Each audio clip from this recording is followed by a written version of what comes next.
അമേഠി റായ്ബറേലി സീറ്റുകളിൽ കോൺഗ്രസ് സ്ഥാനാർത്ഥി പ്രഖ്യാപനം ഇന്നുണ്ടായേക്കും. രാഹുൽ ഗാന്ധി റായ്ബറേലിയിൽ മത്സരിച്ചേൽക്കുമെന്ന അഭ്യൂഹങ്ങൾ ശക്തം. എന്നാൽ പ്രിയങ്ക ഗാന്ധി ഇത്തവണ ലോക്സഭാ തെരഞ്ഞെടുപ്പിൽ മത്സരിച്ചേക്കില്ല.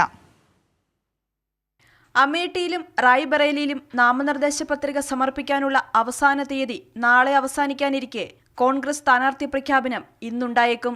അമേഠി വിട്ട് രാഹുൽ ഗാന്ധി റായ്ബറേലിയിൽ മത്സരിക്കാനാണ് സാധ്യത. എന്നാൽ ലോക്സഭാ തെരഞ്ഞെടുപ്പിൽ മത്സരിക്കാനില്ലെന്ന നിലപാടിലാണ് ഇപ്പോഴും പ്രിയങ്ക ഗാന്ധി. തെരഞ്ഞെടുപ്പ് പ്രചരണത്തിൽ ശ്രദ്ധ കേന്ദ്രീകരിക്കാനാണ് പ്രിയങ്കയുടെ തീരുമാനം. രാഹുൽ ഗാന്ധി റായ്ബറേലിയിലേക്ക് മാറുകയാണെങ്കിൽ നെഹ്റു കുടുംബത്തിന്റെ ബന്ധുവും മുൻ കേന്ദ്രമന്ത്രിയും ഗവർണറുമായിരുന്ന ഷീല കൗളിന്റെ ചെറുമകൻ ആശിഷ് കൗളിന് അമേഠിയിൽ നറുക്കുവീണേക്കും.